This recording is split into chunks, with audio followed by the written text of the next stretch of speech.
Good morning from Busan. It's just before sunrise here at Haeundae Beach, the heartbeat of South Korea's southern coast.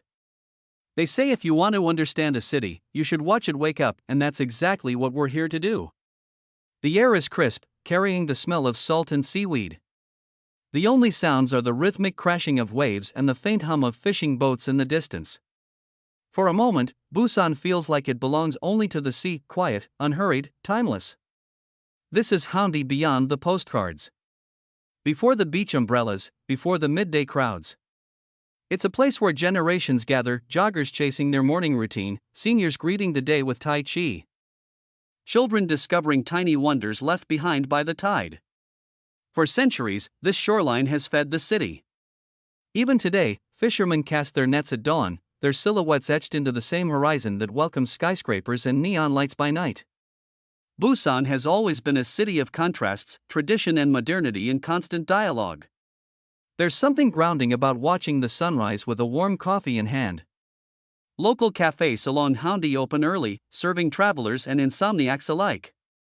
The first sip is both bitter and sweet, like the morning itself, a reminder that the day is full of promise. As the sun climbs higher, the beach shifts character. Light paints the sand golden. Skyscrapers glitter in reflection, and the stillness of dawn gives way to movement. But here, in this fleeting moment, Busan feels vulnerable, a city taking a deep breath before the rush of day. This is how our journey in Busan begins, with the rising sun at Haeundae Beach. Not just a beach, but a canvas where the city sketches its first lines of the day.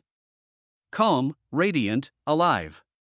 From here, we'll step into Busan's bustling streets, its stories, and its soul. But for now, let's hold on to this quiet beauty, because the adventure has only just begun.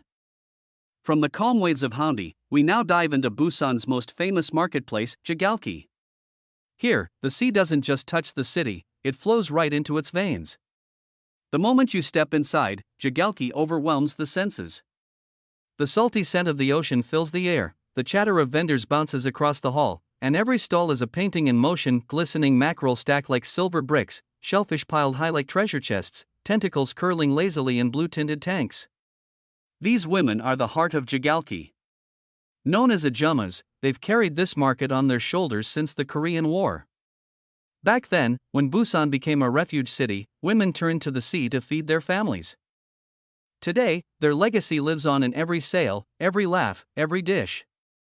For the adventurous, Jagalchi offers a rite of passage, sanachi, live octopus. The tentacles are cut, seasoned with sesame oil, and served still moving. It's not just food, it's an experience. The texture is chewy, the flavor surprisingly delicate. And yes, it does try to stick to your tongue. Beyond the spectacle, the soul of Jagalchi is in its meals. For just a few won, you sit elbow to elbow with strangers who quickly become friends. Plates arrive one after another, grilled fish smoky and tender, soups bubbling with spice, rice that anchors every bite. Conversation flows, even without words, carried by smiles and shared flavors. From up here, the view tells the whole story. The sea delivers its gift, the market transforms it, and the people carry it forward. Jagalchi is not just commerce, it's culture, survival, and pride woven into Busan's identity. Walking out of Jagalchi, you don't just carry the memory of flavors, you carry the pulse of Busan itself. Loud, generous, and alive with the spirit of the sea. After the salt and spice of Jagalchi, Busan invites us into a different rhythm. Welcome to Gamcheon Culture Village, the city's canvas of imagination, where every wall, every stairway, every rooftop tells a story. Once, this hillside was a refugee settlement. Families fleeing the Korean War built homes here, clinging to the slopes in search of survival. For decades, it was a forgotten neighborhood, gray, crowded, poor. But in 2009, local artists arrived with brushes, colors, and a dream to turn hardship into hope. Today, Gamcheon is known as the Machu Picchu of Busan, but to its residents, it's simply home alive with color. Art here is not confined to galleries. It spills into the streets, wraps itself around doors, and greets you at every corner. Each mural is more than decoration, it's a conversation between past and present. The walls whisper stories of hardship, resilience, and joy reborn in color. Walking through Gamcheon feels like moving through a living museum. Every alley is a new gallery, every stairway a challenge rewarded with surprise. Here, a craftsman shapes clay into cups. There, a painter sells postcards of the very view unfolding behind him. The village isn't just a tourist attraction, it's a community that breathes through art. And then, there are the views. From rooftop cafes, Gamcheon unrolls like a painting at your feet. Blue, pink, yellow, green, the houses blend into one another like brushstrokes on canvas. You sip your drink, hear the chatter of locals below, and realize that this village isn't about spectacle. It's about perspective. About seeing beauty where once there was only survival. There's something deeply human about this place. It teaches that art is not luxury but necessity, a way to heal, to reclaim space, to remember joy even in difficult times. The children drawing chalk figures may not know the village's full history, but their laughter proves its success. Gamcheon has turned scars into colors. As the day leans toward evening, Gamcheon whispers its final lesson: cities are not only built of steel and glass. They are also painted in stories, carried in memories, and held together by hope. Here on this hillside, Busan shows us that art is more than decoration. It is survival made beautiful. As the sun begins its descent, we leave the city's noise behind and climb into the mountains. Here, nestled in quiet forests, stands Beomeosa, one of Korea's most treasured temples. Built in 678 AD, it has watched over centuries of storms, wars, and rebirth. Tonight, it welcomes us with silence. The first thing you notice here isn't the architecture, though it is breathtaking. It's the air, still, fragrant with pine, carrying the faint trace of incense. The temple doesn't announce itself, it waits for you to slow down, to breathe, to listen. Beomeosa has been rebuilt many times, its stones bearing scars of fire and war. Yet standing here, you feel not fragility but endurance. Each brick, each carving, each lantern is proof that peace can survive even the fiercest storms. The bell rings, low, resonant, a sound that seems to settle into your bones. They say it carries prayers across the mountains, a reminder that silence is not emptiness but presence.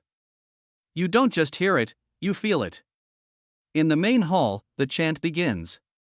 Words I don't understand still move me, their rhythm as steady as a heartbeat. Travel is often about motion, buses, markets, noise, but places like Beomeosa remind us that stillness is also part of the journey. Here, in the fading light, you find not what is around you but what is within you. As the sun sets, the temple glows in lantern light. The mountains darken, but the courtyards remain alive with color: reds, yellows, blues, each lantern like a floating star.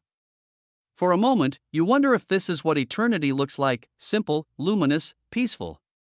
Busan is often celebrated for its beaches and markets, its lights and speed. But up here, on this quiet mountain, the city shows us another face, one of reflection, endurance, and grace. Beomeosa Temple at sunset isn't just a sight to see, it's a reminder that even in a city of movement, stillness has its place. When the sun sets, Busan doesn't sleep. It transforms. The city that was calm at dawn, vibrant at midday, and reflective by evening now bursts into neon. And nowhere captures this spirit better than Gwangalli Beach. The night here is a festival without an end date. Music drifts from every corner, a busker's voice carried on the breeze, the laughter of friends gathered on picnic mats, the crash of waves that never stop their song. Above it all, the bridge sparkles like Busan's heartbeat, pulsing with light. And then, the food, always the food. Gwangalli is a paradise for midnight cravings. You follow your nose and find stalls sizzling with seafood skewers, pancakes filled with molten brown sugar, rice cakes swimming in fiery red sauce. Each bite is a piece of Busan, hot, bold, unforgettable. Eating here isn't just about filling your stomach. It's about joining the rhythm of the city. You sit on the sand, food in hand, strangers on either side. And yet, for a moment, you're not strangers. You're part of the same night, the same music, the same light. And sometimes, if you're lucky, the night rewards you with fireworks. Bursts of red, gold, and green shower over the bridge, reflected twice, once in the sky, once in the water below. It feels less like watching a show and more like being inside one. Gwangalli isn't polished or staged. It's raw, chaotic, alive. It's families eating dinner on plastic stools, couples walking hand in hand, students singing into the night. It's the city as it really is, unfiltered, generous, radiant. Our day in Busan began with the sunrise over Haeundae and now ends with neon over Gwangalli. From beaches to markets, from hillside villages to mountain temples, this city shows us that life here is lived in contrasts between tradition and modernity, silence and sound, day and night. And that's the magic of Busan. It doesn't just invite you to see it, it invites you to feel it. If you like this video, don't forget to subscribe.